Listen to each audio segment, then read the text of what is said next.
Yes, thank you, Sarah, for this good introduction. My name is Kai Hofmann. I'm the head of Sustainable Consumption and Production here in Thailand.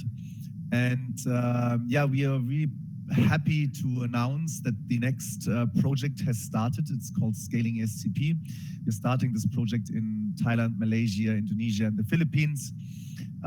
And one of the key focus of this project is going to support the countries in developing their monitoring and evaluation systems.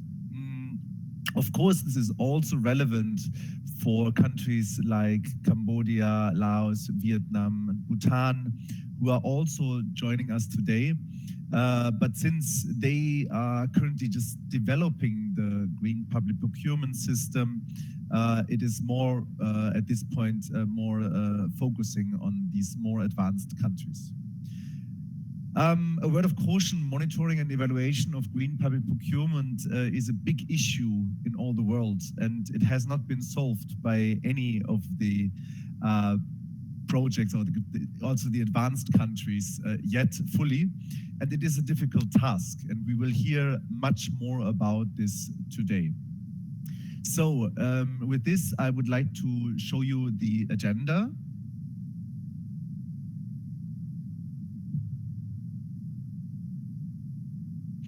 So we are starting now 5 minutes early with the presentation of the SPP Index methodology. So this is going to be the first part of our activity today. We have happily, or we are very proud to have our colleagues from the UNEP environmental system project coming with us. Farid Yaka, who is the author of the SPP Index methodology, and Sophie Loiron, who is working for the Asian Pacific GPP Network Secretariat.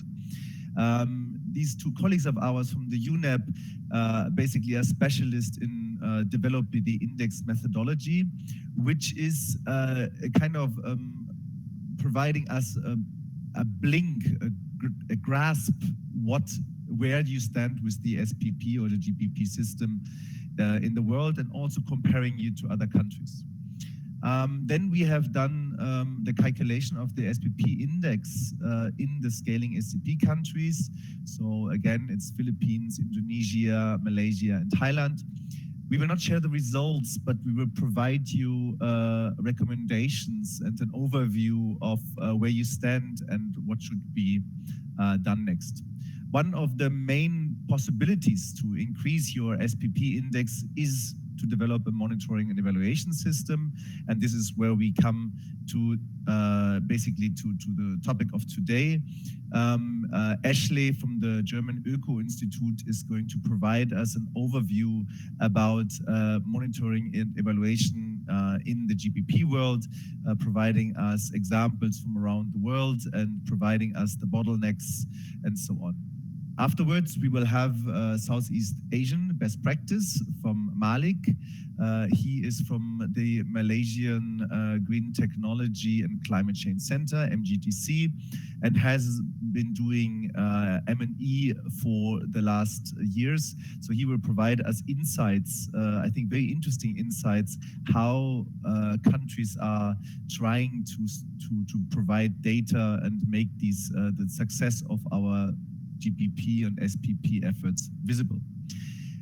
Last but not least, we have a panel discussion. This is an interactive panel discussion, and here we have invited our partners from Indonesia and Thailand, and we are trying to provide different objectives and different perspectives on an M&E system from different institutions. So we have the director, Ibu Dwi. She's coming from the Central National Public Procurement Agency in Indonesia, LKPP, and she will provide us a very quick insight on what Indonesia is doing currently, but looking on the M&E system from the perspective of the procurer, of the procurement agency. Then, as the other side of the medal, we have the representative. Her name is Ibu Dia from the Center of Facilitation and Implementation Standard Instrument Environment and Forestry in the Ministry of Environment in Indonesia. This new agency has been just developed and has been just launched. So IBUDIA is still very new to the topic, and I'm really looking forward to working with you in the Pusfaster unit of the Ministry of Environment.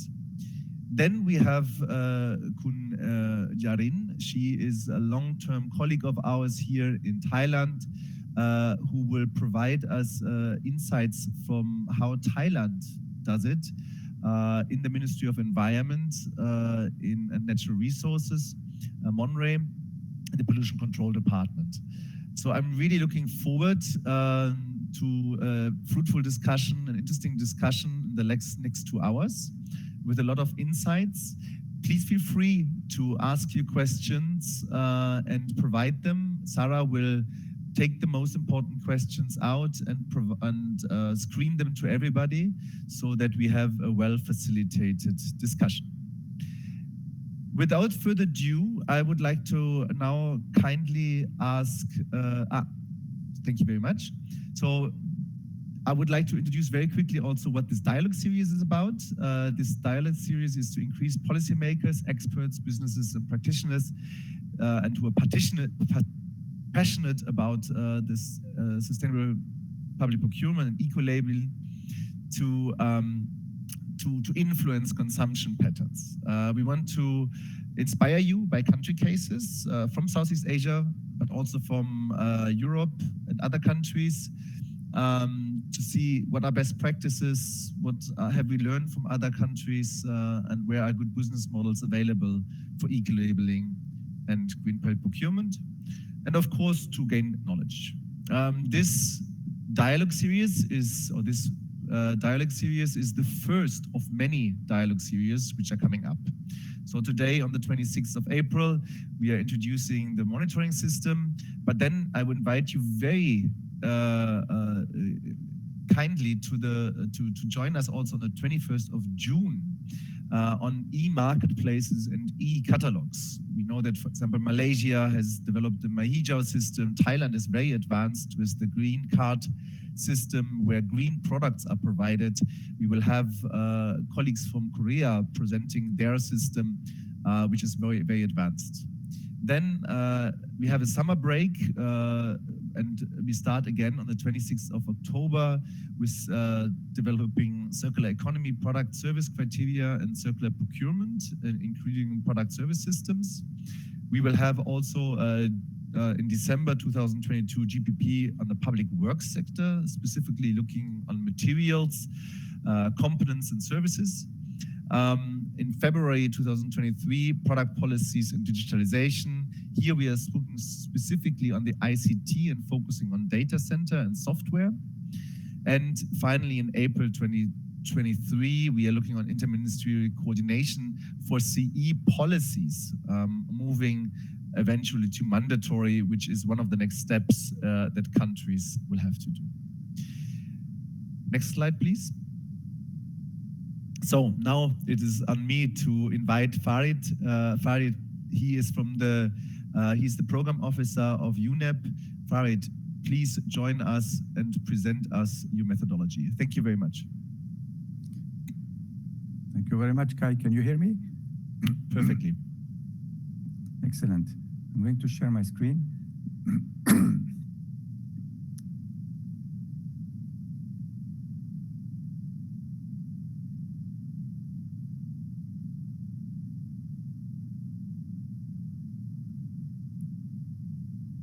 So good morning everyone. Well, I'm telling you good morning because I'm in Paris, but for you it's the afternoon, so good afternoon to most of you, I would say.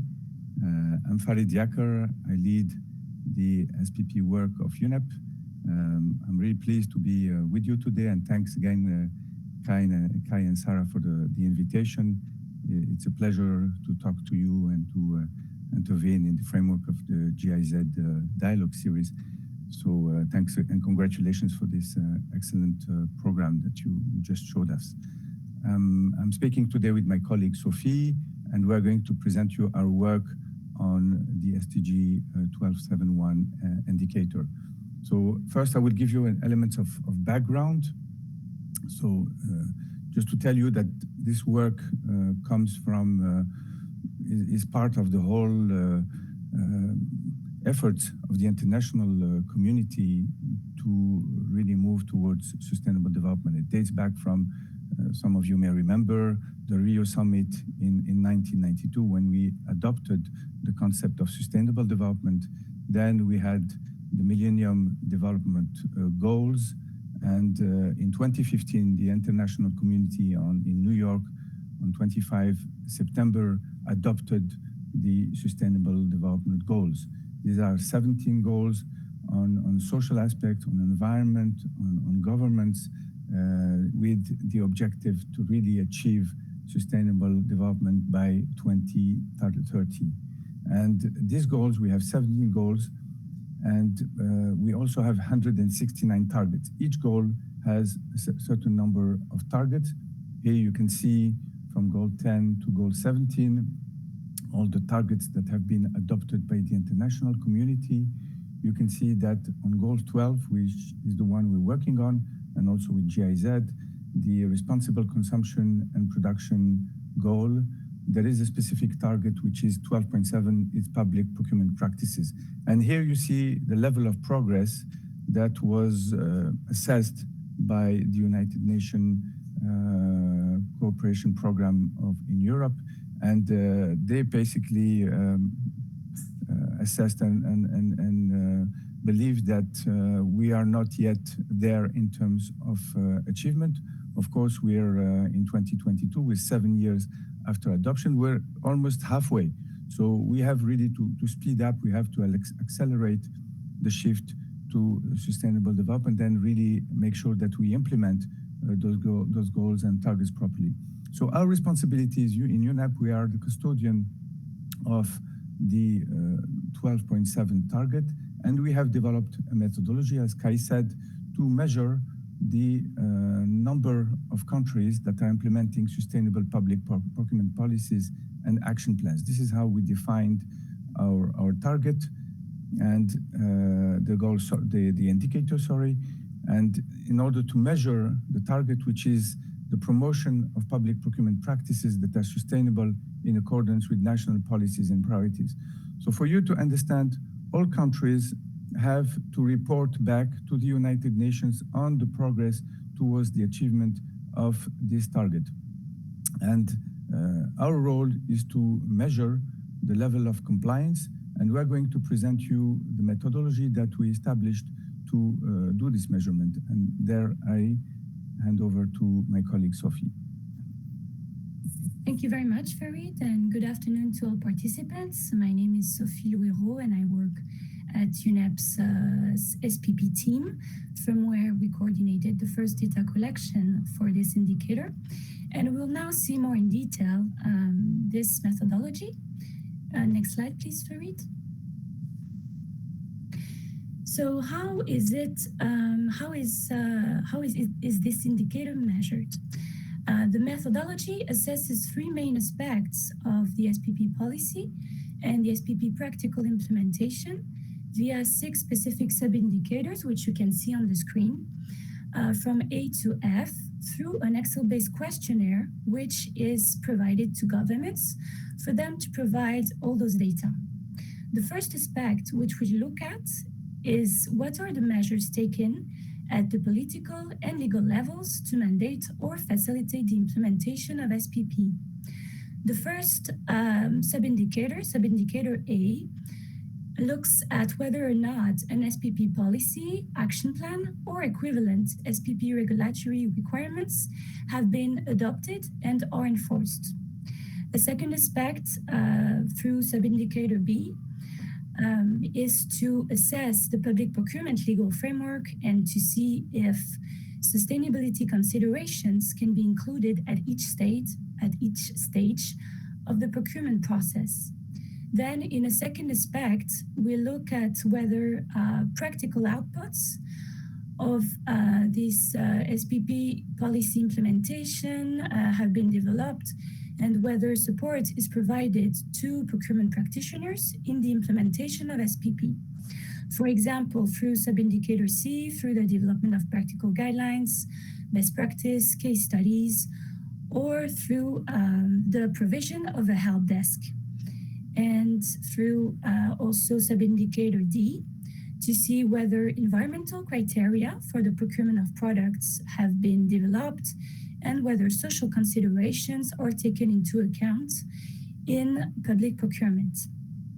And then a third aspect to which we look at, which is the main focus of today's session, is whether the government has established a monitoring system to actually measure the results of SPP implementation. And this we evaluate through two sub-indicators, E and F, which I will present in more detail in the next slides. And based on all the data collected from governments, we calculate a final score that you can see at the bottom of the screen, which is equal to the aggregation of the score received from B to F sections and multiplied by A because of its importance in the name of the indicator, which measures the number of countries implementing SPP policies and action plans. Next slide, please, Farid. Then what you can see on the screen is a sample of the Excel-based questionnaire which has been developed. And we also invite you, if you're interested in looking at the whole file, to visit our webpage, for which we will share a link at the end of the presentation, from where you can download the full file. The way that the monitoring of SPP is evaluated is through two main aspects. The first one is whether after adopting an SPP policy and action plan, the country and the government is actually monitoring its progress in terms of actions or activities which have been defined through three specific questions. The first one being, is the progress of the action plan monitored? The second one being whether a specific target has been set for sustainable procurement implementation, for example, by defining a specific percentage for the procurement of green products. And also a third question asked whether the progress towards this target, this set target, is monitored. Then in a second aspect of this section, we ask governments whether they are measuring the actual results of SPP implementation through three questions. The first one being whether they measure the number or value of contracts which included sustainability requirements, which is the most common type of measurement or monitoring. And in a second question, we also ask whether this monitoring entails the measurement of sustainability outcomes.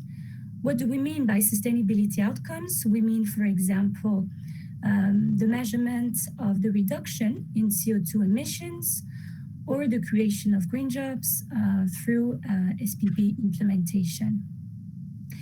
And thirdly, we also ask how those data are monitored, whether they are monitored through traditional surveys or reporting, through an information system, or through an elaborate e-procurement platform, as this significantly facilitates the monitoring of SPP results. Next slide, please. And in the last section, section F, we also ask governments to provide information regarding the value of the contracts, which included sustainability requirements, so as to calculate a percentage of sustainable procurement, which is then translated into a score. And as you can see on the screen, we also chose to have quite some flexibility in this section so that governments can provide and list out their own procurement categories to facilitate the calculation of this percentage. Next slide, please, Farid. And Then the way that we assess overall SPP implementation is based on the final score received by each government after completing and filling the Excel-based questionnaire. And as you can see on the screen, we have several categories. The first, those categories range from 1 to 4. The first one reflecting a low level of SPP implementation for scores between 1 and 2. And then the highest one being the category 4 for a high level of SPP implementation. And unfortunately, what is important to outline, is that for each answer provided, governments have to provide evidence of their claims. And unfortunately, in some cases where we did not receive enough information, those reports could not be taken into account in the last measurement of the indicator. Or if we could not identify a specific policy or legal instrument explicitly supporting SPP. And I will now give the floor back to Farid, who will give you a quick overview of the main results from this first data collection in regards to the monitoring of SPP. Farid, the floor is yours. Thanks a lot, Sophie. Thanks. So as Sophie said, we conducted the first data collection exercise in 2021, and we have received 40 submissions from national governments. So we calculated that this represented 72% of global GDP. The countries that participated, when you add their own GDP, it represents 72% of global GDP, and you can see them on the map. We also received 39 submissions from subnational governments, but we could not take them into consideration because it was not significant in terms of representation of subnational governments. So we decided to concentrate on national governments. Here on the screen, you can see the participating governments. You can see that the majority comes from Europe, which is not a surprise given the level of support to GPP in Europe. But we also have good participation in Latin America and Caribbean. We have limited participation in Africa and no participation in Western Asia. But we have the leaders of GPP in Asia participated, and we hope that we will have increased participation this year when we conduct the second data collection exercise. And the two main countries in Northern America also participated. In terms of outcome and performance of the countries, here you can see the regional distribution based on the performance. We can see that Europe again leads in terms of number of countries, but in terms of performance, we have a number of countries that reach the medium-high level and others medium-low level, some others are in the low level. No country performed at the high level, in the high level category. In Asia, we have also 4 countries that are in the medium-high level and 1 country which is in the low level. Indonesia, unfortunately, participated, provided data, but we could not reach the compliance level. We hope that it will serve as a good baseline to improve the performance of Indonesia in the future, and we look forward to the participation in the next exercise. In terms of the scores of the various regions, we see that again Europe leads; they're above the average, but Asia Pacific is quite close from the average, which is around 223. And then we're going to turn to the results in terms of the monitoring sub-indicator E. Here again, we see that Asia Pacific is lagging behind in terms of monitoring the progress of the SPP policies or action plan implementation. we found that Europe better monitors the progress of their plans. It's done less in Asia. However, Asia is leading in terms of really monitoring, measuring the contracts which are green, and also has an average performance in terms of monitoring the sustainability outcomes. And we believe that Asia has this performance because of the quality of the e-procurement platforms, the ability to monitor the number of contracts that are green. So for example, we had a performance of 80% in China, Japan, the Republic of Korea, and the Philippines in terms of monitoring contracts, and then 40% of the contracts are monitored in Japan and in the Republic of Korea in terms of measuring the sustainability outcomes. In terms of measuring the percentage of sustainable public procurement, we see that also Asia Pacific leads because, again, of the quality of the e-procurement platforms. So 60% of the Asia Pacific countries provided the response that they were doing this measurement of their green procurement as part of public procurement. So this is, as I said, mainly due to the existence of advanced e-procurement platforms in the leading Asian countries. So we'd like to finish by providing you a list of resources where you can get more information on our methodology, on our results. So please visit the 12.71 page. We also have a YouTube channel where you can find a number of resources and also our main SPP page of UNEP. Thank you very much, and we're available to respond to any queries or question. Thanks. Thank you very much, Farid. This was quite interesting. Thank you very much, Sophie, as well. I would like to repeat what Sarah was saying. Please post any kind of questions that you have in the chat so that we can bring this up. Thank you very much for this presentation, Farid. I would jump directly to Ashley to provide you the final step of this, let's say, section of presentation, to give you a result a little bit what we have done by evaluating our 4 countries participating in scaling SCP.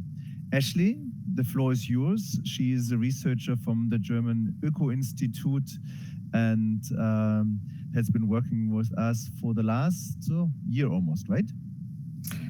Getting there, yes. Thank you, Kai. Thanks for the introduction. Yes, and as Kai mentioned, the Scaling SCP project has begun, and one of the first tasks in this project is to calculate the baseline of SPP capacity in the partner countries of Thailand, Malaysia, Indonesia, and the Philippines. And to do this, we've used the SPP Index, which we've just been presented, because as we just learned from Farid and Sophie, it gives us a very useful overview of the complete picture of the policy framework that's needed to support SPP. So in this first presentation of 2 that I'm giving today, I'm just going to very shortly present the process that we used in scaling SCP and a general overview of the overall results.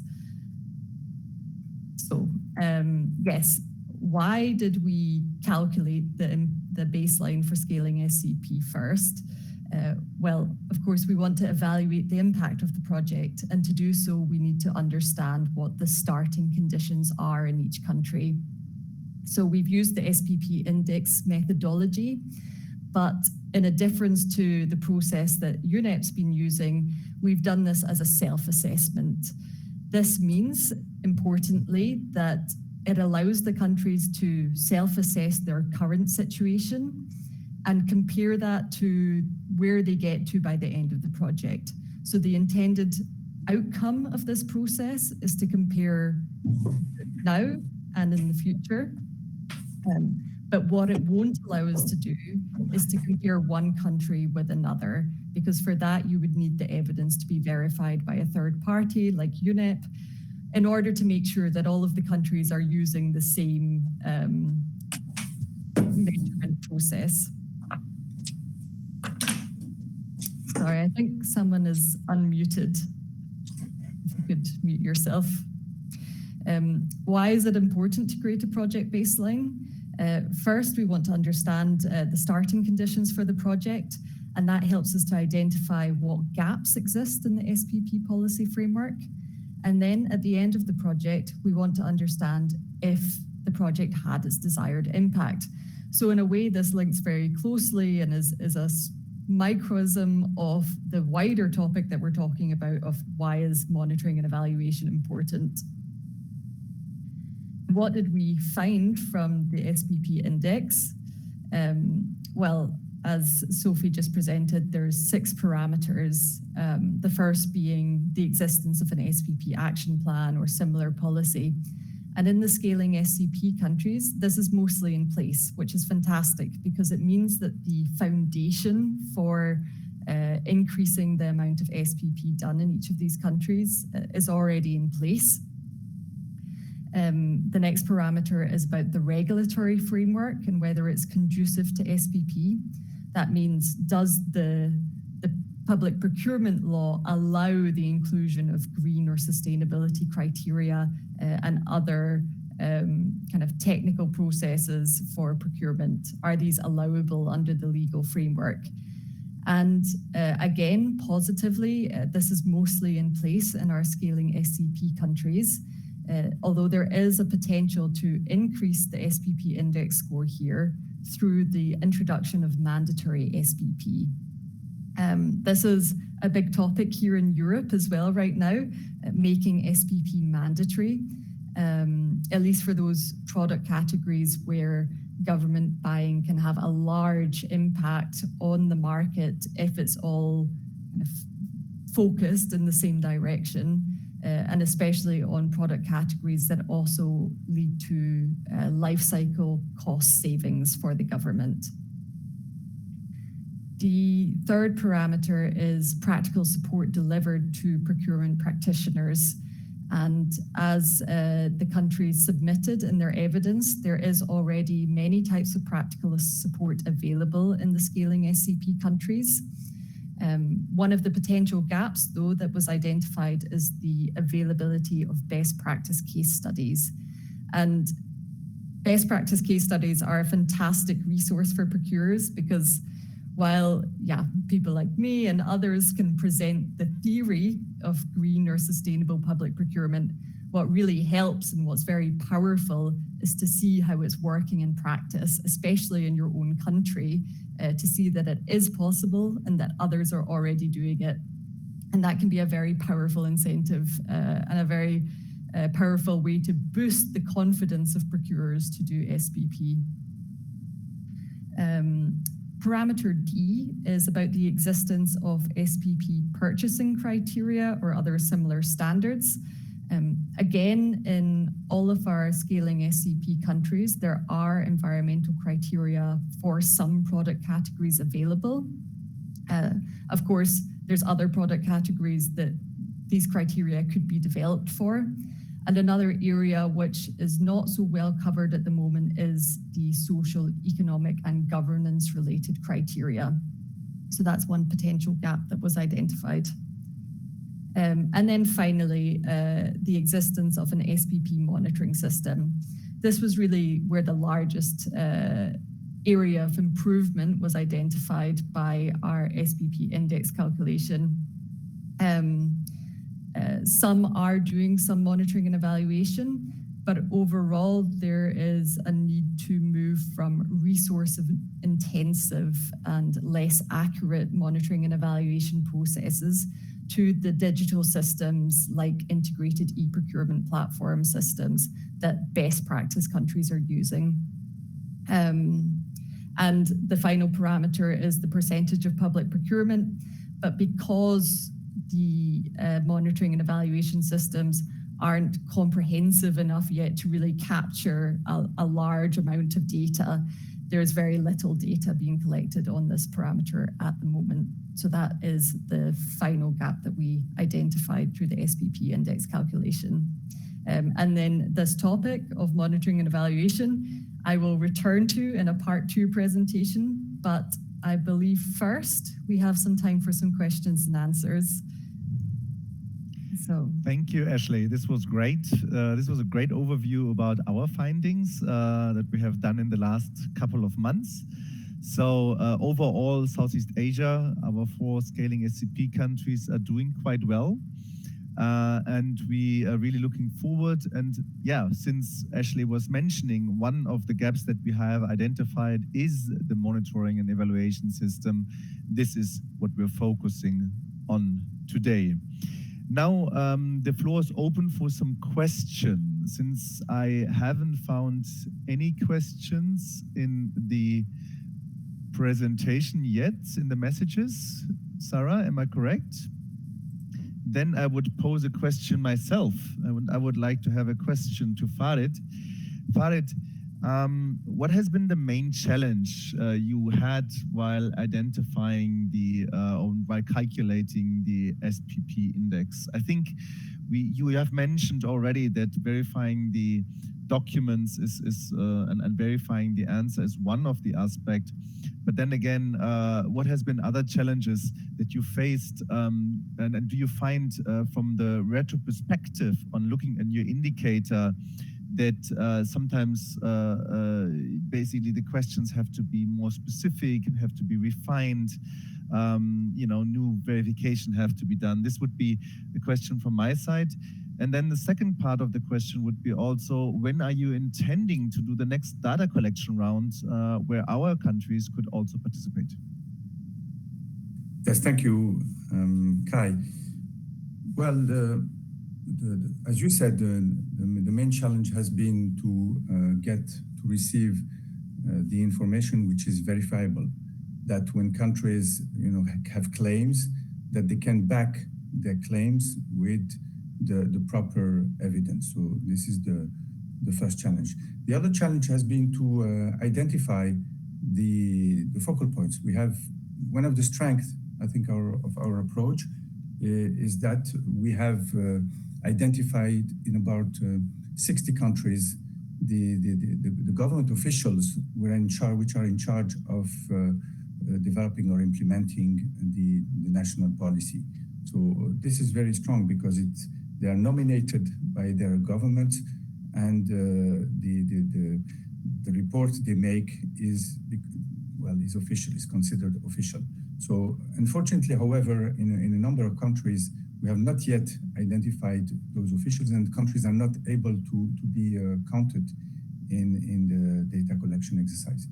So then to respond to your other question about the next step, I think this year we're having, and I said it earlier, the second data collection exercise. So we are going to send the first call for participation in June, and countries will have the ability to respond by October to this second call of data. And we are currently refining the calculator at the margin. We're making small adjustments to make it more user-friendly, and to take into account some difficulties we faced in the first data collection exercise. And we will be able to then reach out to the countries, and we hope that you will help us also, GIZ. Thanks for the great job of doing this assessment of the countries you're working in, and it's really helpful. And we need to have also support organizations that assist countries. Maybe I will conclude by this last challenge, is that in many countries, although we try to make the process really light, it's still, some work is still needed to respond, especially to look for the information. The second time it will be easier for the countries, but we need organizations that help countries really fill in and respond properly to the call of data.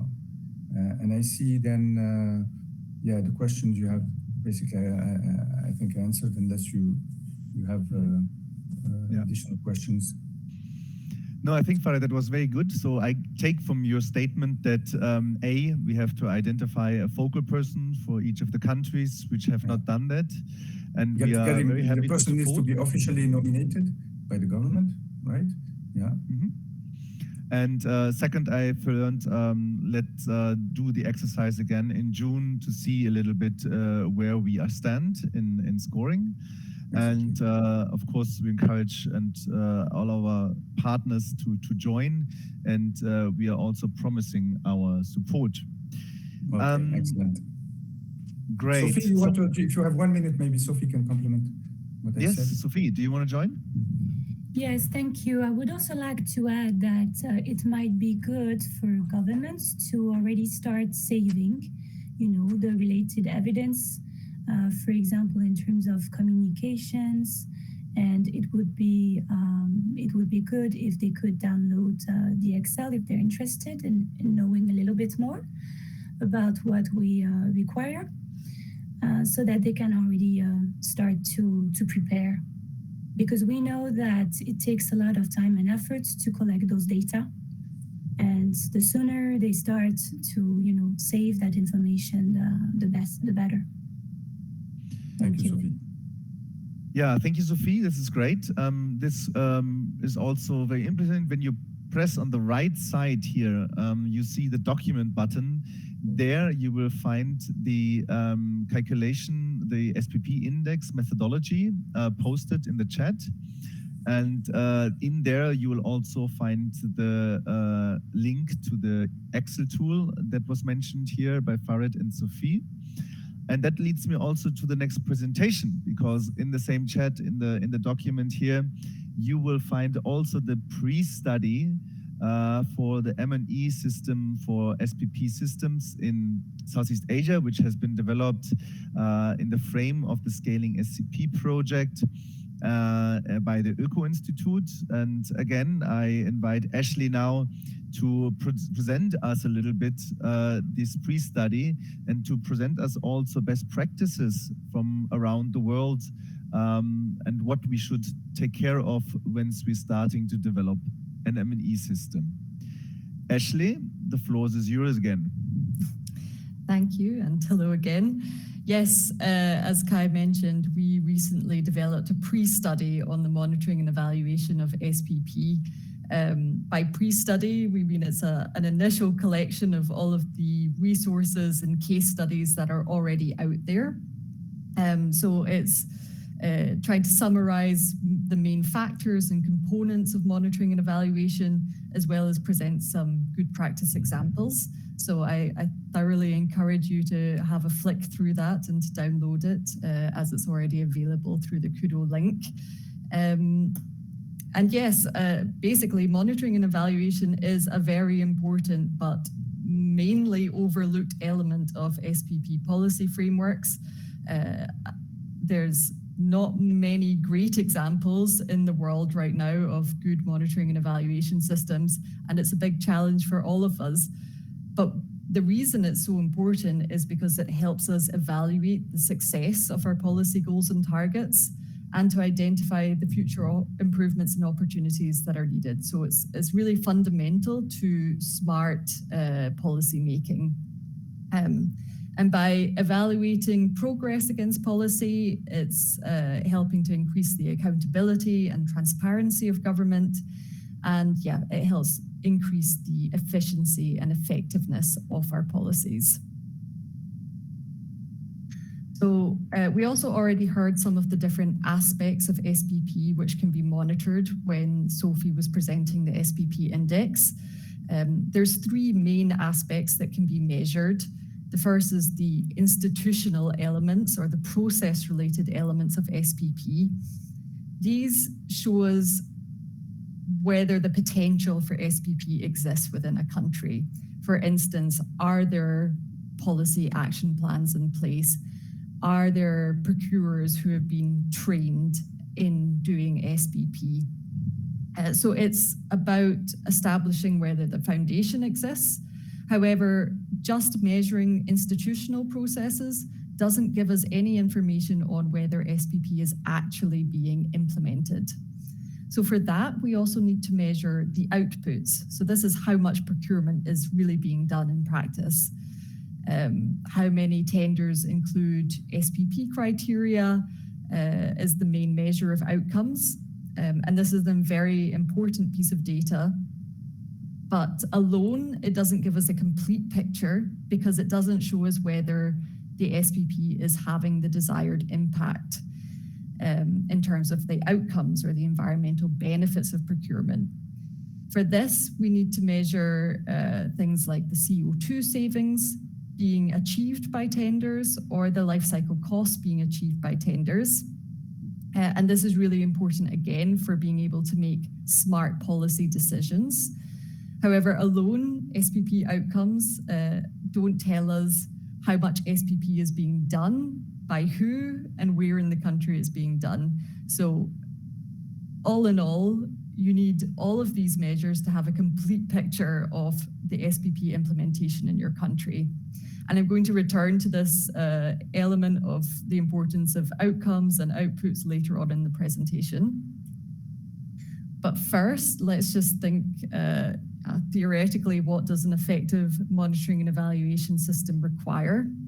Well, first, you need to know what you're measuring, and this can be derived from your policy targets. Then you need an agency responsible for that monitoring and evaluation, and they're responsible for collecting the data from procurers. So the collection of the data is the monitoring, and then evaluating that data against the policy targets is the evaluation. So that looks very simple, but of course, real life is never so easy, and there's a lot of complications which make monitoring and evaluation very difficult to implement. The first is that there are multiple policy targets that relate to procurement. So in addition to the traditional cost efficiency targets and cost saving targets that I think we're all very familiar with in procurement, there's now the newer green public procurement targets, carbon saving targets, as well as targets about supporting local SMEs, supporting domestic industry, and so on. So there's multiple demands being placed on procurement with multiple agencies interested in procurement outcomes, and also who are necessary to be involved in the system because they have the required skills to assess and to evaluate the impact of procurement against the policy targets. And then, of course, the data collection itself from procurers is very difficult because of the amount of procurers that exist. Procurers exist across organizations in many different departments, and they also exist at many different levels of government. So we have national government procurers, but also regional governments have their own procurement operations, and each local government is also responsible for its own buying. So there's many different actors from whom data needs to be collected. So it's quite a large picture, it's a large task, but what is essential then for effective monitoring and evaluation is cooperation between the responsible agencies to streamline all of these different demands and to make sure that one process can meet many objectives. And then also having an effective tool that allows that data collection in the least resource intensive way possible is essential for a really effective monitoring and evaluation system.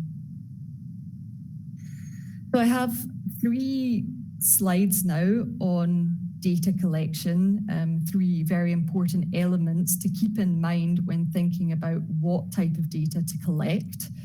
The first is the overall purpose of data collection and monitoring and evaluation in general. What we ultimately want to be able to do is assess patterns over time. And here I've included an example of the results of Japan's monitoring system. And very simply, we can see the tons of carbon dioxide emitted each year or avoided each year through GPP. And already just in this one graph, there's questions being raised. For instance, why is the CO2 emissions avoided in 2013 higher? Did something happen that year that could be replicated in further years? Is there something that we can learn from that? Another question that I have from just looking at this graph is, why in 2014, after 4 years of continuous rise, did the CO2 emissions drop again? Is there something that can be learned from that drop? Is there something that can be avoided in future? So just from this one simple graph, you can see how it starts to raise intelligent questions that can help future policy making and improvements in the SPP system. But in order for these patterns over time to be meaningful, there's two main requirements. The first is that the data collected is accurate. It doesn't need to be precise down to the last figure because we're dealing with very large numbers, but it does need to be sensitive enough to meaningfully detect changes over time. And the second essential requirement is the data should be disaggregable, which means after you've got the whole collection of data, you should still be able to go through it and select different contracting authorities or product groups or ambition level of contract and compare different product groups with one another or contracting groups, contracting authorities with one another. For instance, yeah, it is interesting to know how much SPP is being done, but to really understand and start making intelligent decisions, it's more interesting to understand who is doing the SPP and is anyone not doing SPP yet, because they could be the focus for future initiatives. It also helps to understand in what products or services is SPP being applied, and are there gaps in that provision? And finally, what ambition level of SPP is being used, and is there any scope to increase the ambition in specific products or with specific contracting authorities? The next important factor in data collection is the process that's being used, or the tool that's being used to collect the data. From our pre-study, we identified 3 main methods for collecting data. The first being using national e-procurement platforms. This is a really effective way to collect data because it's dealing in very high volumes, especially if the e-procurement system is used by all contracting authorities in the country.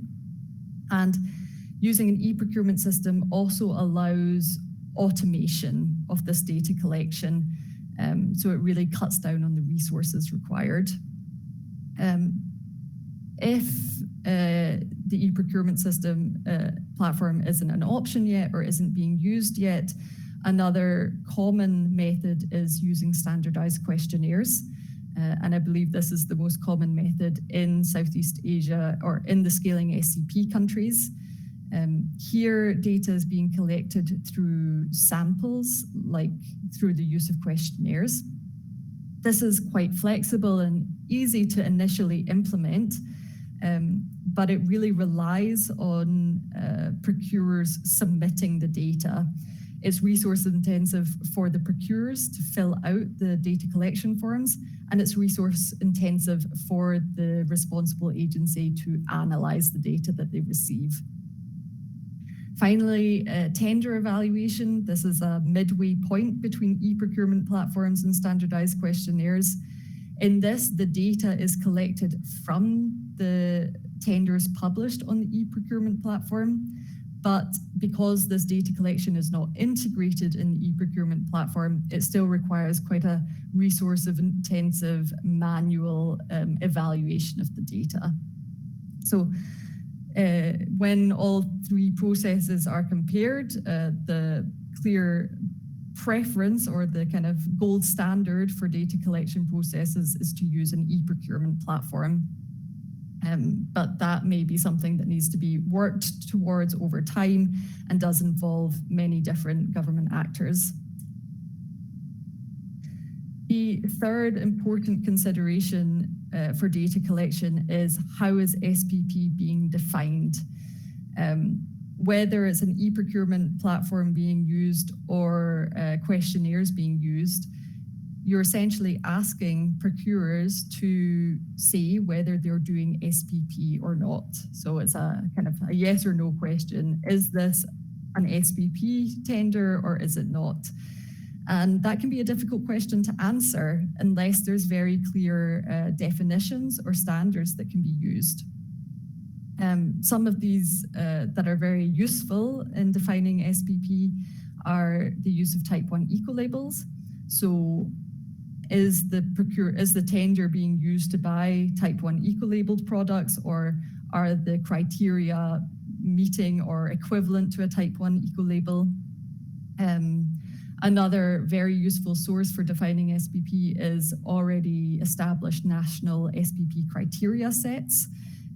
If a procurer is using one of these criteria sets, they can be very confident that their procurement meets sustainability requirements.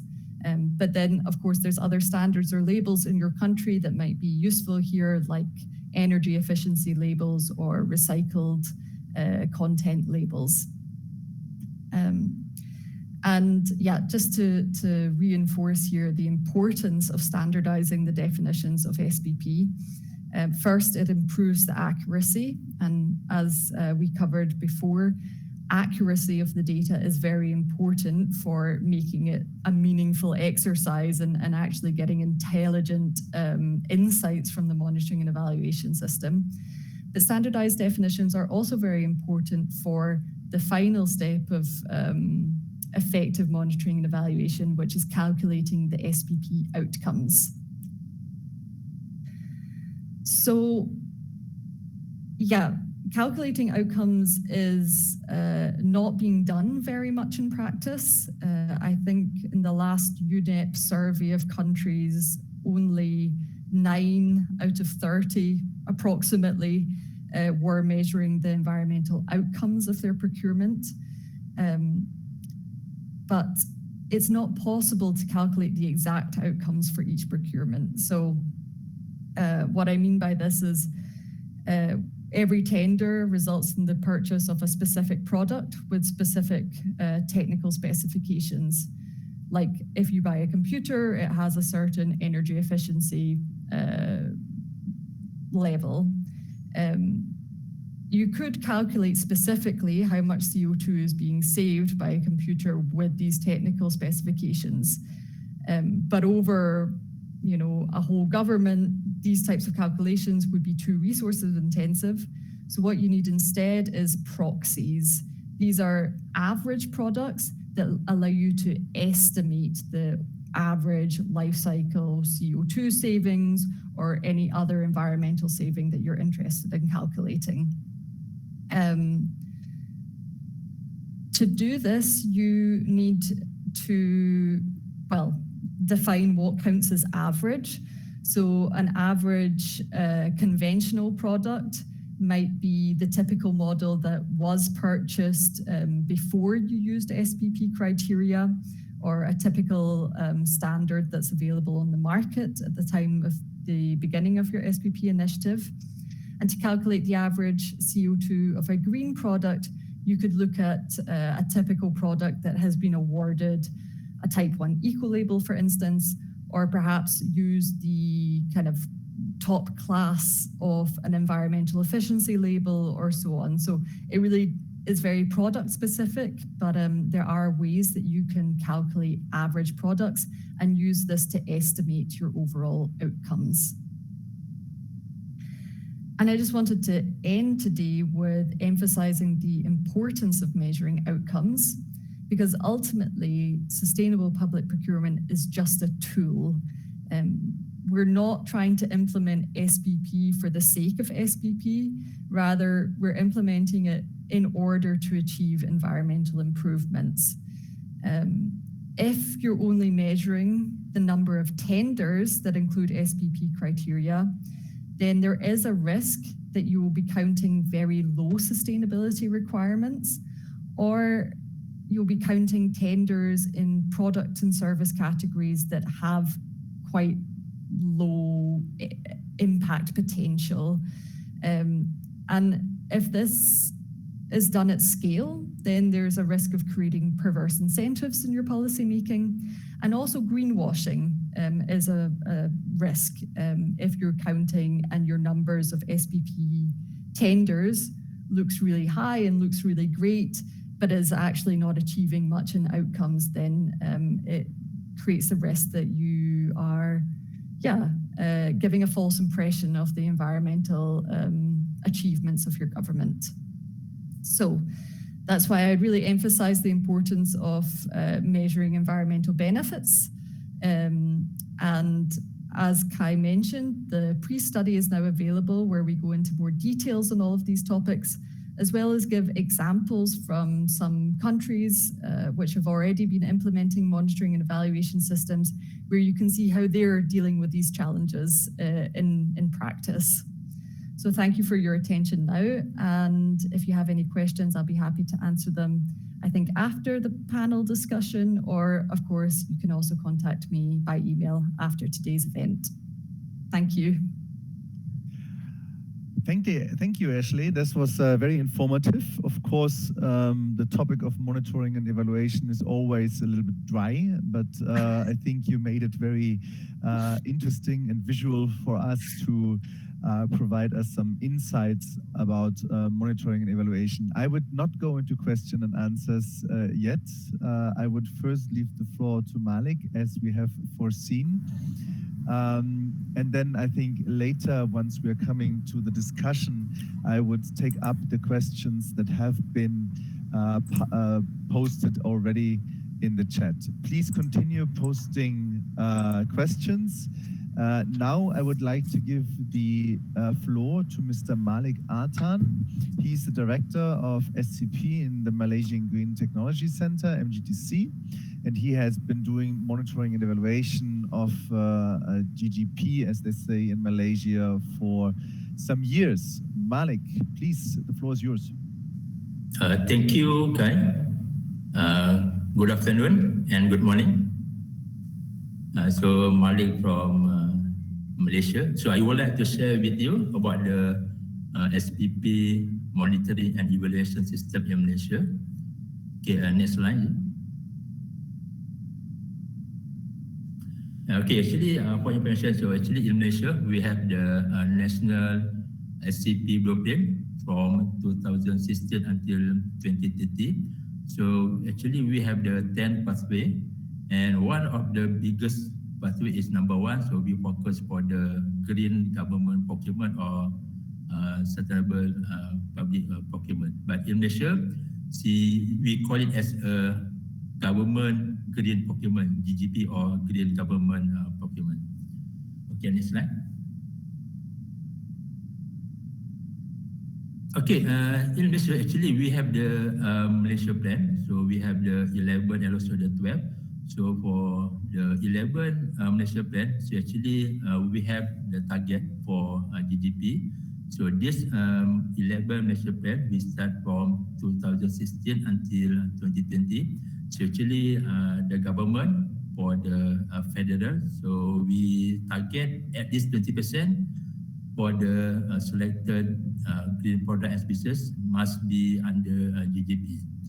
And in the 12th Malaysia plan, so this Malaysia plan will start 2021 until 2025. So we increase the number from 20 to 25% for the GDP in Malaysia. Okay, next slide. Okay, actually this is the GDP implementation in Malaysia, where we start in 2013 until 2015. We start with the pilot project. See, we focus for the 6 product group and so the 5 ministry. In 2016, we increase the number for 6 product group to 20 product groups. And then for the ministry, we increase from 5 to 12. And in total, in 2017, so we increase the number of product group to 30. And we increase the number of ministry from 12 to 25. So this means in 2017, all the ministry in the federal government already implement GGP. And in 2020, actually, we had the target how we can achieve the 20% by year 2020. And by 2025, in the 12 master plan, so actually we would like to achieve the target for 25%. And we will expand the GDP to the subnational level. So actually we focus for the state government and also the local authority. Okay, next slide. Okay, this is the GDP short-term action plan in Malaysia. So actually we implement a few, I will call it the strategies. So actually number one, we identify the product groups. So for the pilot project, so we start with the 6 product group. And then we focus for the life cycle costing SCC. And then we identify the pilot mill planters. So we start with the 5 ministry. So actually, and then we review the existing rules and regulation under the Ministry of Finance. And then we have the capacity building, how we train our people. So for example, like for the procurement officer. And then next we have the communication and awareness activity, how we communicate with our supplier and also the service provider. And then next we have the monitoring and evaluation system. And last one, we have the long-term action plan. Okay, next slide. So actually this is the GDP long-term action plan from 2016 until 2030. So we'll include the social responsible procurement and also the procurement promoting innovation. That means we will include the social element in our GGP. So for information, before this, we focus for the procurement for product and services. So during this GGP long-term action plan, so we start to expand not only for the product and services, so we will expand to the works procurement. So you can see the initiative for 2031 until 2030. So we include the procurement for works. So next slide.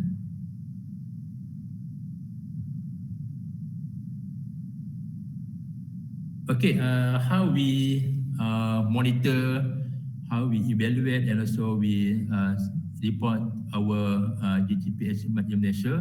So actually, we focus based on 40 product groups in GDP Guideline 3.0. And normally, each ministry will submit their annual reporting twice to Ministry of Finance and also Malaysian Meteorology and Climate Change Corporation by using a standard template form. So in practicality, they only submit one in year. So actually, they use manual template form. So MDTC will consolidate all reports and analyze the performance, including product groups. And when MDTC get all the we'll call it the analysis, so MDTC will present the GDP performance to GDP working and also the steering committee. So that means actually this working committee and also the steering committee is led by Ministry of Finance and also the Ministry of Environment of Malaysia. Okay, during the submission of the report, so actually we have a lot of we'll call it the data and also the information required when they submit to MOF and also the MDTC. So actually we have the 40 data that they should submit to MDTC. So number one, they must mention which department or which agency. And then the second is about the category of procurement, either products, services or consultancy. And then the third, they must submit the total yearly budget allocation for selected product services or consultant. And next, the total GDP value for selected products, services and consultancy. And number 5, they must give the GDP value for each procurement. And then they must identify the category of GDP product group, because we have the 40 product groups, so they must mention which product group they buy or they can be categorized. Okay, number 7, quantity of products procured. For example, how many computer they buy during that year. And then we need the brand or model for the products, for example, for the computer. And then price per unit, because we need to evaluate and analyze the GDP.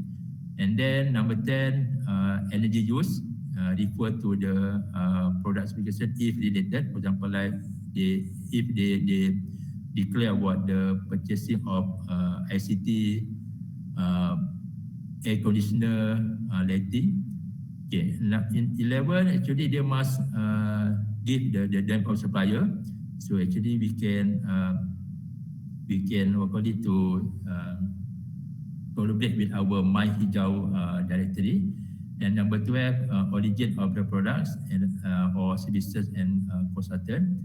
And number 13, environmental criteria. So actually we would like to educate our procurement officer how about the green criteria. For example, like if they buy the ICT, that means they can calculate the energy saving. And then the 14, evidence and verification. For example, like if their supplier or service provider, they submit their, what call it, the certification, test report or any standard or label on green product or services. Okay, next slide.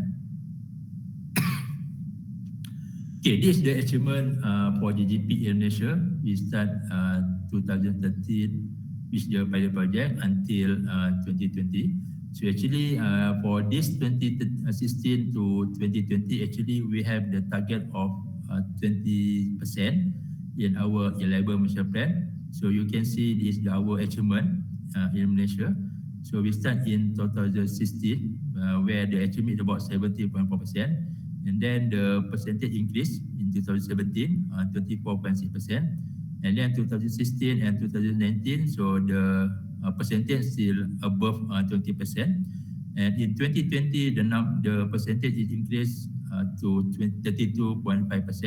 So we can see the average is about the 24.9%. So actually this GDP value for year 2013 until 2020 is about 1.81 billion ringgit Malaysia. So based on procurement of product and services only. So after this, we would like to expand to the procurement of works. So actually this is the top 15 because we had the 40. So actually this is the top 15 product groups already procured by the government in Malaysia. So actually number 1 about the ICT, so about 37.7%. So second, solar energy, 20%. Third, rubber-based product, 6.6%. And then paper, 6.3%. Number 5 about paint coating, and actually until 15. So we have the green data center about the 7.34%. So actually this is the top 15 product groups that are procured by the government. Okay, next slide. Okay, actually we also analyze about a few product groups that relate to the according to the environmental impact. So actually we focus for the ICT. So actually during this that year, so we identify about the 5 brands that the government buy about procured. So actually but I cannot mention about the specific brand. But the second actually is the number of item purchased. So for example, like the brand AA, so about the 499 units already procured by the government. So we can see every brand, they have the GGP value in Indonesia, and also every brand, they have the energy saving in the kilowatt. For example, like ICT brand AA, so we can measure the how much the energy saving in kilowatt, and then from the energy saving we can convert to the energy saving in Indonesia. So because we have the energy rate in Malaysia, so we just calculate, and then from the energy saving we can convert to the CO2 emission reduction in a kilowatt CO2 equivalent. So you can see different brand, they have the different we call it the data for energy saving in Indonesia, and also the CO2 emission. Okay, next slide.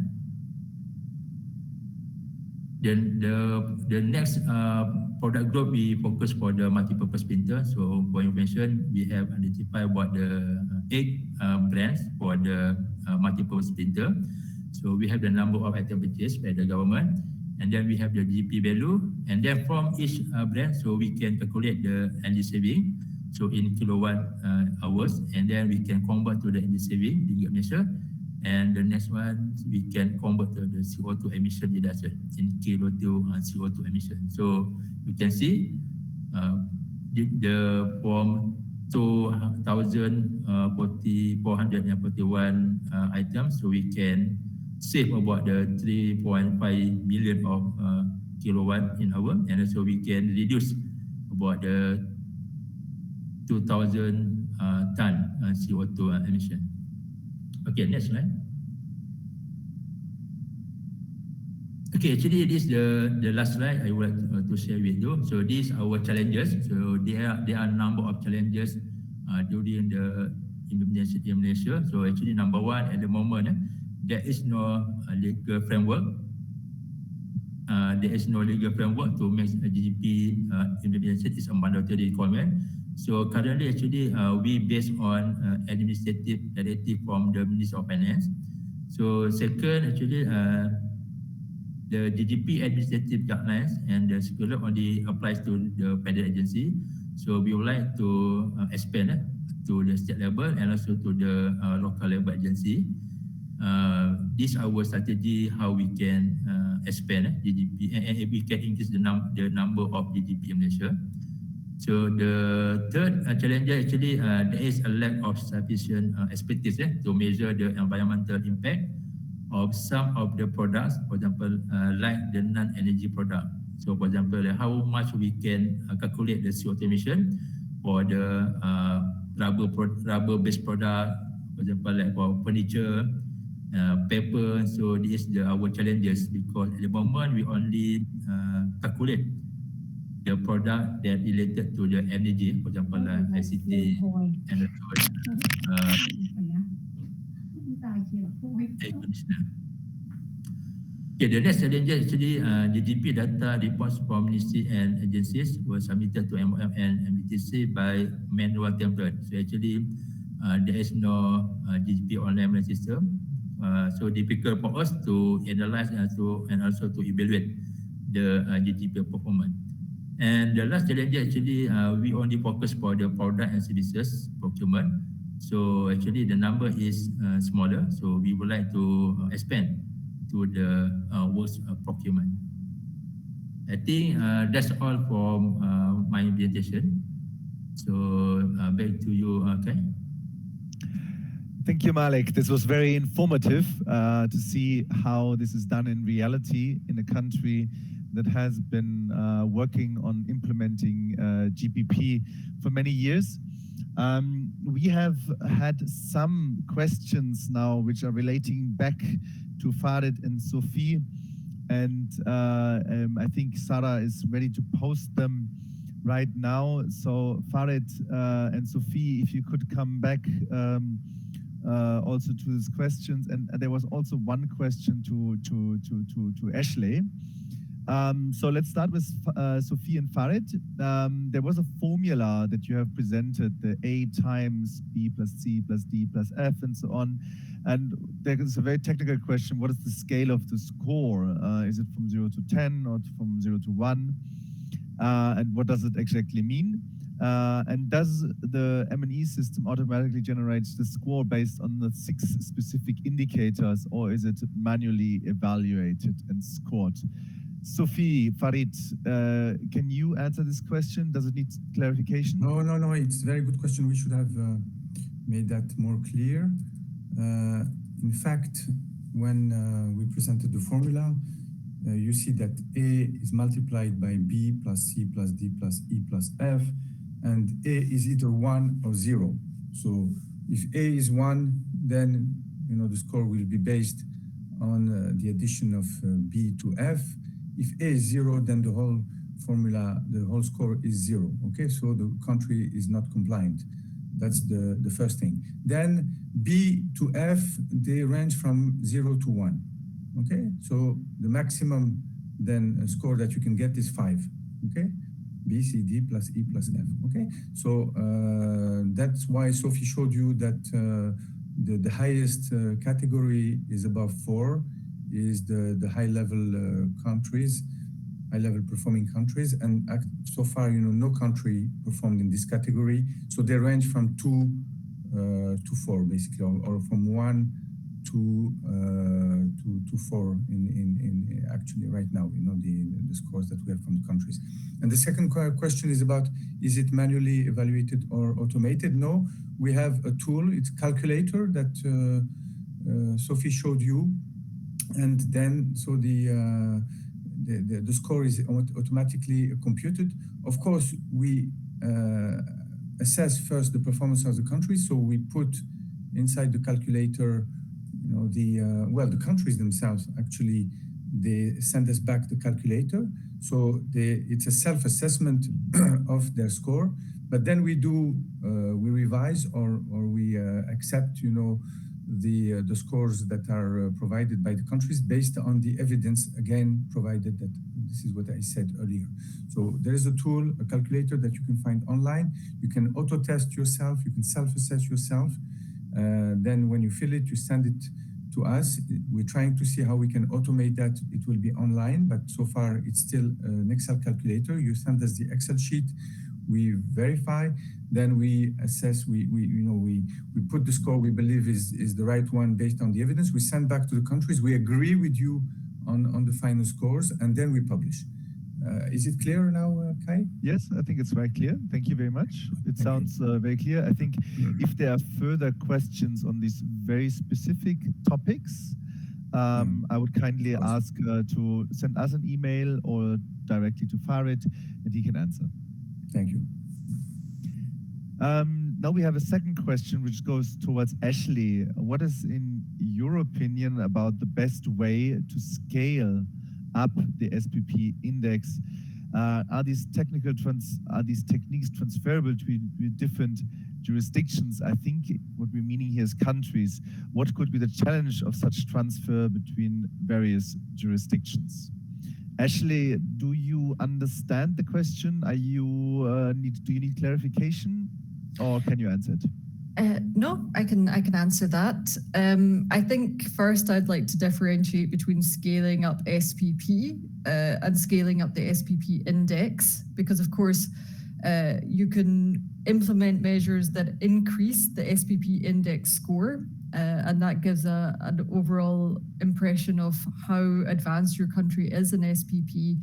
However, my impression from the SPP index, and perhaps this is something that we could also get some insights from Farid and Sophie on, is that the scores aren't weighted according to their ultimate impact potential. For instance, you can score points for providing case studies, but this might score the same amount of points for improving your monitoring and evaluation system to an e-procurement platform. That's just an example. I don't know if that's the exact comparison of scores. So I would rather answer the question by focusing on how to upscale SPP overall. And that really depends on the country's progress to date. So the barriers that exist will depend on whether you're a beginner country or whether you're a more advanced country. For those beginners in SPP, some of the main barriers include the legal uncertainty or the fear that procurers have of breaking procurement rules by doing SPP.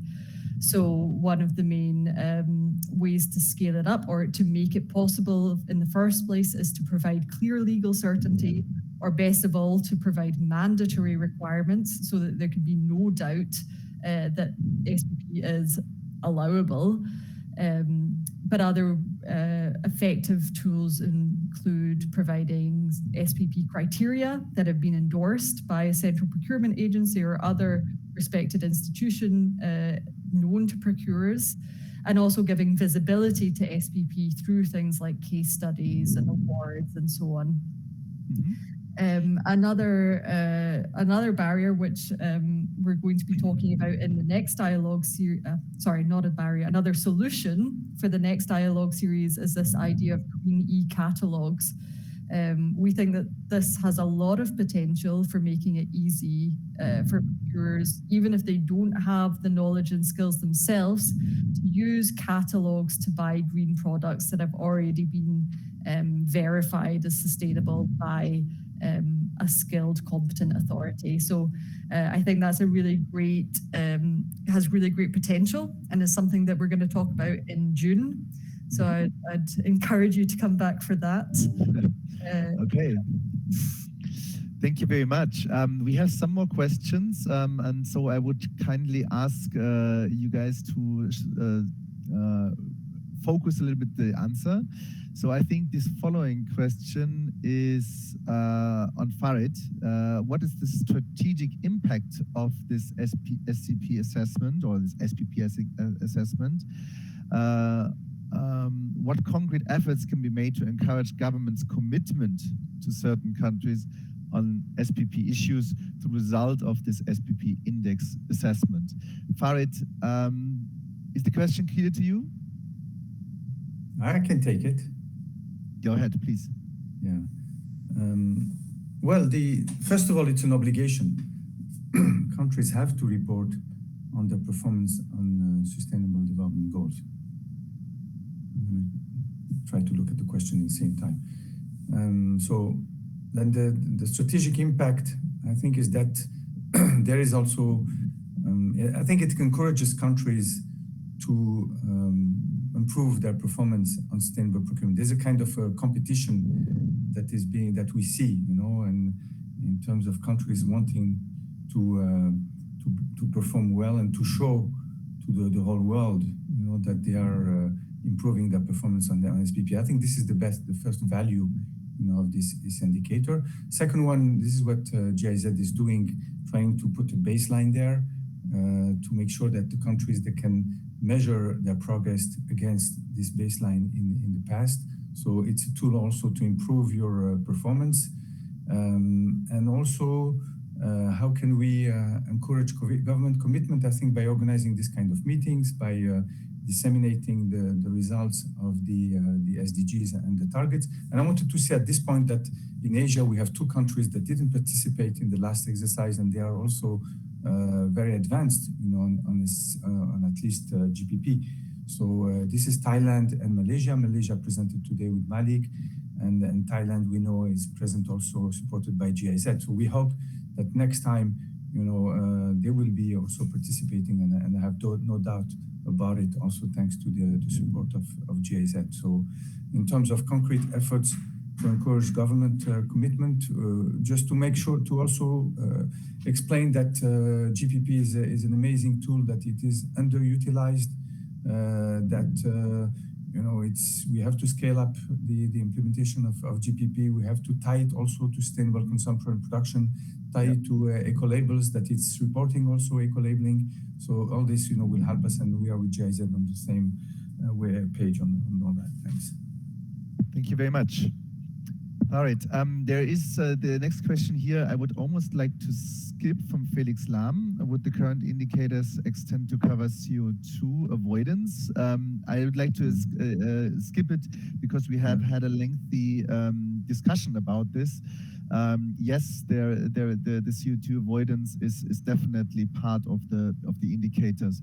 But the next two questions go to Malik, and I think these are very interesting questions. What are the criteria to prioritize product groups besides the products on energy savings? What about other products that procured intensively via state budget? This is a very good question. And the second question, I think, is a little bit related to this: how greener product suppliers are rewarded positively in tender evaluation. Malik, can you give us an answer to these questions? Okay, Mr. Guy. Actually, for the question number one, so what are the criteria to Petrobras product group? Actually, we have the four, what call it, the requirement. So number one, about the high demand from the government sector. This means we focus for the product that high number procured by the government. for example, like ICT, paper, cleaning services.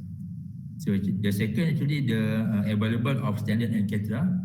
So for example, like the My Hijau Mark recognition scheme, Ecolabels Type 1, energy saving certification, and other related standard to this prioritized product group.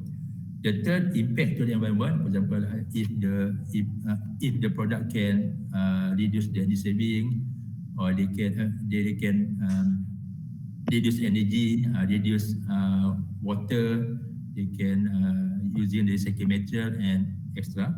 And the last one, number 4, we select the product that can support our local manufacturer. For example, in Malaysia, we have the paint manufacturer, we have the paper manufacturer. So beside the product of energy saving, so what are the products that Procurement just take up budget? Actually, already mentioned in the master presentation. So for example, like the rubber-based product, paper, cleaning services. And the last one, how greener product suppliers are rewarded positively in tender evaluation. Actually, in our GGP guideline, so we have the 40 product group. So each product group have a different requirement for the, we call it the green. So either we use the My Hijau Mark recognition, or we can use the Ecolabels. So for this one, I think, so for example, like the ICT, so we focus for the energy saving product. For the paper, so we promote for the cycle paper, or for the sustainable paper. I think we can provide detailed information in different session. Is it okay, Mr. Kai? Yeah, perfect. Yeah. Thank you very much. Great. These are some other questions. Now we come to the last part of our webinar today, which is the panel discussion. And here the focus is on identifying the different objectives on to the SPP monitoring system. What do we want to have from a different institutional perspective? So we have heard from Ashley that there is a big difference between the outputs, outcomes versus the system. And I think we hope to with this panel discussion, we will give a little bit of an objective from the different institutions. We have Ibu Dwi, as I said, from LKPP from Indonesia. She has prepared a very short presentation. Ibu Dwi, 5 minutes, you said 3 slides. I would be very happy to hear your perspective. Thank you very much for providing us. The floor is yours. Okay, thank you very much, Pak Kai. Very good afternoon, ladies and gentlemen, for our colleagues from Asia, and a very good morning to our colleagues from Europe. My name is Dwi from National Public Procurement Agency, Indonesia. Thank you very much for GIZ to give opportunity to share our experience on Ecolabels and SPP monitoring system in government procurement in Indonesia. So without further ado, first of all, allow me to present to you about the sustainable public procurement implementations. Our colleagues, SPP implementation in Indonesia, which focus on the 4 pillars of government procurement, which are the first one regarding regulatory framework. So Indonesia already established the regulatory basis for SPP since the enforcement of Presidential Regulation Number 16, year 2018, which amended by Presidential Regulation Number 12, year 2021. This is national regulations which all of government entities in Indonesia, central and sub-central, should implement it. So ever since then, we have been developing more technical regulation and guidelines for the implementation of SPP. And secondly, regarding organizational framework, sheer size of Indonesia require extensive establishment of procurement units in all government entities, central and also sub-central as the spearhead of the government procurement implementation, including SPP in Indonesia. So with these procurement units will make us easier to internalize the regulation and guidelines to all of the procurement officer and as well as suppliers. And the third pillar, human capital development, supplementing the internalization of the regulation and guidelines to procurement unit. LKPP also developing for the human capital in government procurement, especially the officers which influence and conduct the procurement directly. We have from budget owner, project leader, as well as procurement committee. So in the fourth pillar, procurement system, this is to support the implementation of government procurement. So we already developed several systems, including project planning system, or we call it SIRUP or SIRUP, and the procurement process through electronic procurement system, or we call it SPSE for tendering. And also we have e-catalog for e-purchasing. And we also have bela pengadaan. This is direct purchasing.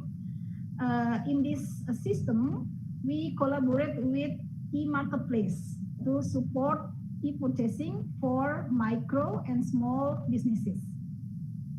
And of course, lastly, we established the monitoring and evaluation system for government procurement process.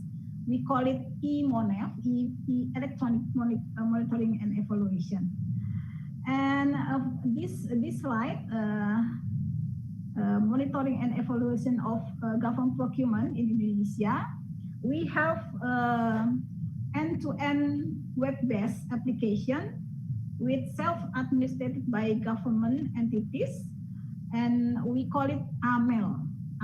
Yeah, AMEL itself embedded in our SPSE, which LKPP developed and then managed autonomously by all government institutions. So LKPP only built the framework, but to manage and to process this, all of government institutions manage this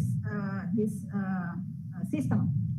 So through this system, LKPP has able to collect and compile procurement data from each of procurement process states from all of government procurement unit in central and also sub-central procurement units.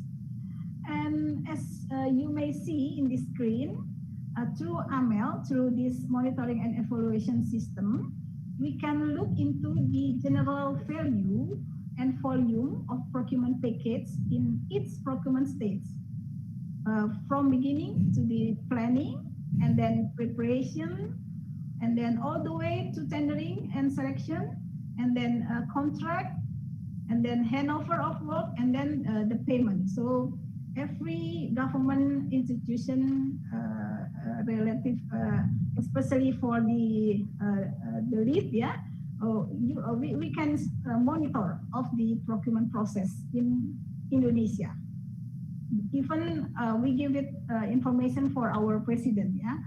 So we also able to look into the monthly trends of procurement process execution. So on the live side of the monitor, yeah, in the slide, we can even click into each of procurement stage to further look into information details in each procurement stage. And our colleagues, through this system, we have plans to further develop the monitoring and evaluation, especially for the monitoring and evaluation of SPP implementation in Indonesia. But right now, for the time being, we have to conduct the monitoring evaluation SPP semi-manually. As you can see in this slide, this is example how we monitor manually regarding SPP implementation in government procurement. In table 1, the blue table, we have tried to conduct preliminary monitoring on SPP implementation. In SIRUP, SIRUP, we have put tagging on green product or eco-label product, which already established by Minister of Environment and Forestry, KLHK, as product list in their system. Yeah, and then as you can see here, we can have several wood-based products. We call it furniture, yeah, for example, which plan to procure in annual budget. In this slide is 2021. This indicate more than 27,000 packages in 2021 fiscal year. And furthermore, we also put eco-label product tags in e-catalog and bela pengadaan. Yeah. Based on the tag, we collect the data in every annual budget, including the name of supplier, their products, and the amount of packets and value for the procurement of wood-based product list. Yeah. In table 2, you can see here the name of supplier, what the commodity, and which catalog that they put, yeah. Either local, we have e-catalog local or e-catalog international. Yeah. And then we also have a regular e-catalog. Yeah. So based on the text, we collect the data in every annual budget, and then I think this system monitoring and evaluation, we do it semi-manually, but I think we hope that for the time being, we can produce more monitoring and evaluation system for SPP program. I think I will stop here, Pak Kai, and thank you very much. Further discussion. Thank you very much. Over to you, Pak Kai. Terima kasih, Ibu Dwi. Without further ado, I would hand over to Ibu Dia from the Ministry of Environment to get your perspective on the green pipe procurement. Please stick to the 5 minutes talking time. Yeah, thank you. Is it clear, my voice? Yes, we can hear you. Thank you. The title of presentation regarding about eco-label and green product procurement.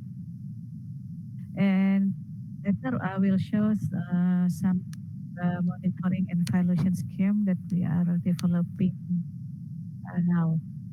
Okay, this slide about regulatory framework, we divided into 3 groups.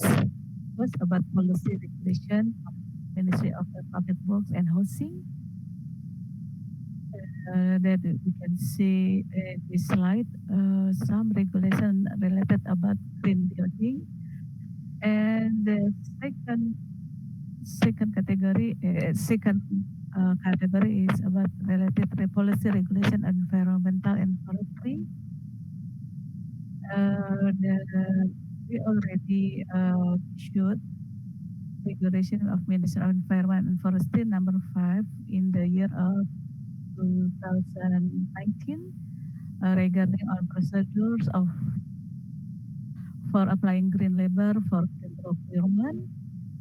And at the end of 2020, we added reference of green goods and services for the green procurement.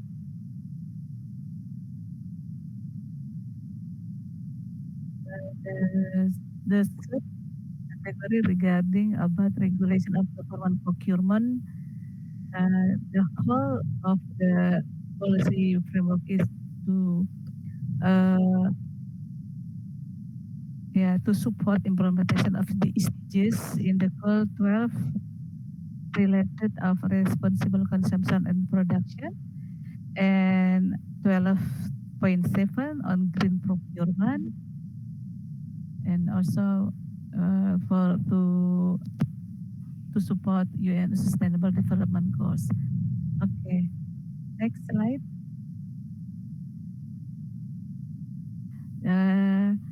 On this slide, we can show some process for development of green public procurement that we already developed. In this green public procurement, we use the environmental credit project that has been developed in several ministries with several schemes implemented. There are some ministers already okay with this scheme, like Ministry of Industry, Ministry of Energy and Mineral Resource, and others. We wait their scheme and report to us.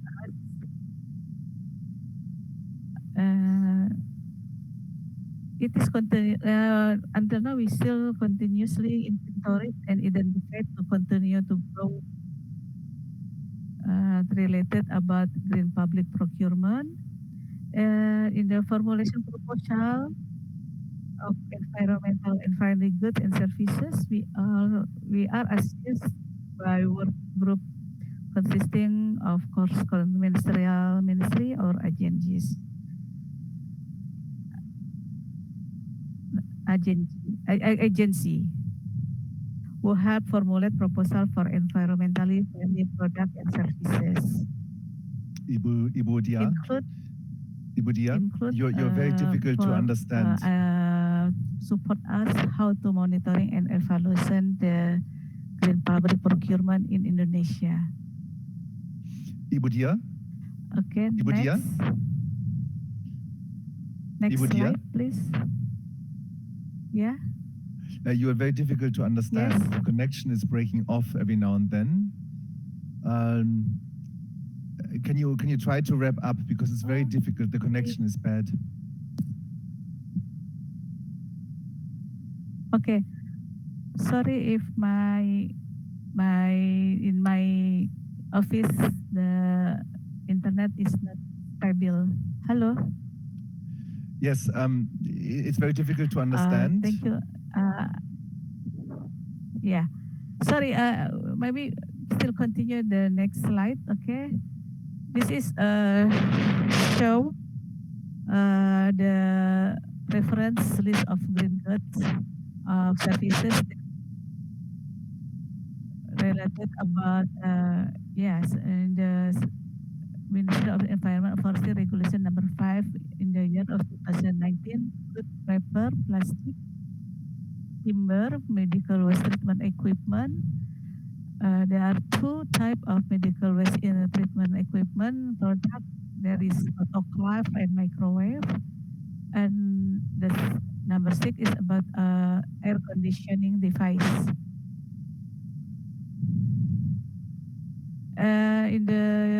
At the end of 2020, we add some product.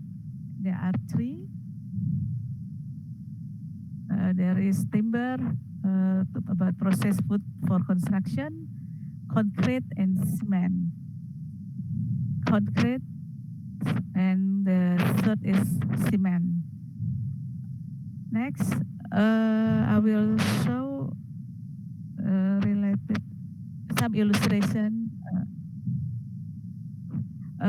with stage push faster carry out regarding monitoring and evaluation. Where we all know that business people and the government policy providers play an important role in supplying and demanding environmentally friendly goods or services. We have tried to map out several activities for monitoring and evaluation, as well as the output issued from each of these stages. because this monitoring or evaluation cannot separate from the role of the implementer. We have not carried out this stage. It is only the planning stage because we are also in this process to completing each stage and coordinating with cross-sector. And we have next, if we show some information in the next please. Information system of green goods and services. We have website address in sibarjasurambing.com, so people can access. Okay. Okay, thank you very much. Terima kasih. This is very nice, your presentation. I know that Pusfasta is like doing big strides forward now to develop a system. We are running a little bit of time. Now we have Kun Jarin from Thailand presenting us a little bit her case study. Kun Jarin, the floor is yours. Thank you very much, Kun Thai. Sawadee everyone. Very nice to see you again here. I have very short time, so I will start now. Today, I will only show you our Thailand M&E system. I will not show you any figure, the real figure or anything, just show you the real system we use in Thailand at the moment. In CPP in Thailand at the moment, we already have our ministerial regulation to describe green product as a supply that state needs to promote and support, but still we are still implementing our GPP on the voluntary basis. Here is the web page we use for promoting our GPP and also for the reporting GPP on the web page. The agency that show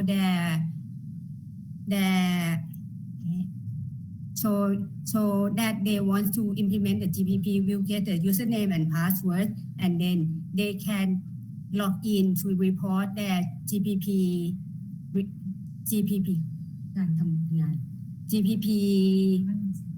result in this system was still running. As I told you, it's still running on the voluntary basis. They can, or if they prefer, they can report. If they not prefer, they still don't have to report here. And the system make it as easy as possible. So they can just, when they log in, they just choose the category of the product they buy and they want to report. And then they come into the report, then they can choose the model. After choosing the model, they just enter the number of the product they purchased and also the price of what they have purchased. And this is called one number of the report, and it will be correct one by one number of the report to correct as a whole one piece of the book of the report. The agency can report as much as they want, or even one of the report is acceptable for the system. After we got this report from the agency, we pollution control department, we do evaluate in many different ways. Like we can correct the number of implementing agency by from when they showing if they want to implement, and then we can correct the number and we can compare. And we compare different type of agency of their willingness to implement. And also we can compare the green and non-green product their purchase and also value of the market. Also, we do the comparison between year by year, what the different pattern of the purchasing of each product in each category. We use all this of data to do the planning according to the product and to change the mitigation we should implement of each product in the plan. And here is show you that sometimes people show they're willing to implement the green procurement system, but to report, not all the agency report to our database because they are not mandated to report yet. This is one of the problem.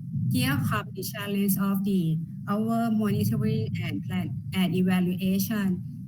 I think first of all, the perception of expensive environmental friendly product is always the number one challenge of our GPP implementation. People always think that the green product is more expensive, so they are reluctant to buy. So if they are reluctant to buy, they don't have any data to report into the system. And our work is not going on very well. And for Thailand, as we are running our GPP, also the reporting system on the voluntary basis, the procurer or the reporters are waiting why they have to report again. They already have too much work for purchasing things for their agency, and then they are command or order to report to the system. This is double their work, and they don't want to do it. Some people, some procurement staff, even they already command or order to do the reporting. When they come to the system, they not really understand how to do it, or they still have their question why they have to do the reporting system like this. And also sometimes as the GPP list in our country is quite big. Now we have more than 40 categories of the product and more than 1,400 items in our database. So there's too many details and data they have to do or to reporting in the system. And as the GPP system now are widespread in our country and also get down to the local community, municipality, the IT technical is still a problem to the local authority. They cannot, when they go to the web page, they still have some problem to see what show in the system.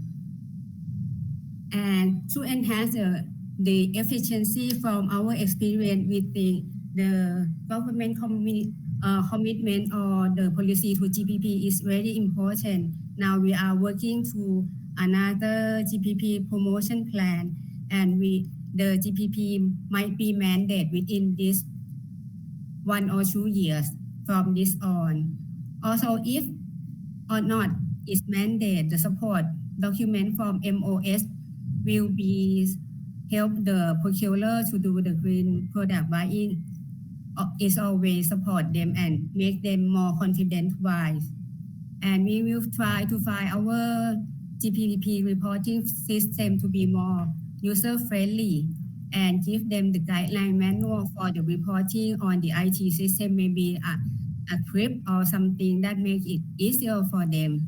And we also planning for something easier. We try to integrate our system into the Ministry of Finance reporting system of the procurement to filter the green product procurement out of the central government system, so the procurer don't have to report or double work their work anymore.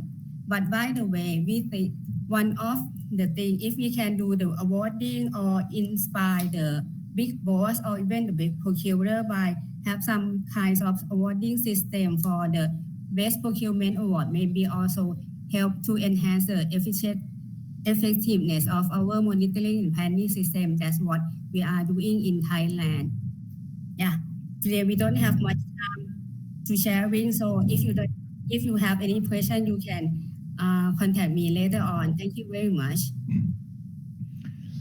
Kunjarin, this was very interesting. I actually didn't know that you have all this already on an electronic base. Congratulations to Thailand that this is really working very well. I find this very interesting. I think also comparing the challenges that you have facing here in Thailand and that Malaysia is facing, that Malik has presented, provides us a good overview on where to go. I saw also where the challenges come from that we have seen from Ibu Dwi and Ibu Dia in Indonesia, where the system is just about to develop, where some of the e-procurement platforms and e-marketplaces already exist. And I think that gives us a good understanding that we are all progressing here in the region quite substantially. Farid, Sophie, this is also to you. I hope that we do a good work here. We are really running out of time. This is why I would now end the session. We know that there is still one or two participants' questions that we cannot answer. We will do so via email directly to you so that your question is not lost. Next slide, please. We would like to invite you to the next session, which is then coming up in 2 months in July, where we will have a session on, it's in June, where we will have a session on e-marketplaces and e-procurement, which I think we will there will be a huge similarities and a follow-up on what we have learned today. We have learned that e-marketplaces and e-catalogs are extremely useful on collecting the data for monitoring and evaluation and to boost the green public procurement system in your countries. I think all of the countries have already e-procurement tools and e-marketplaces in place. So now it is time to integrate green public procurement into the systems so that we can advance a little bit faster. I would like to thank very much our UNEP colleagues, Farid and Sophie. I would like to thank Ashley for her great presentation. Again, here, please check the documents that have been posted. I would like to thank our participants from the countries, Malik, Kunjarin, Ibu Dwi, and Ibu Dia, who have presented us their case studies and their perspectives and their demands on the monitoring system. And last but not least, I would like to thank all the participants who stayed with us for these last 2 hours to learn more about monitoring and evaluation of a green public procurement. Thank you very much. My name is Kai Hofmann. Goodbye. Thank you, Kai and Sarah and everyone. Thank you very much. Bye-bye.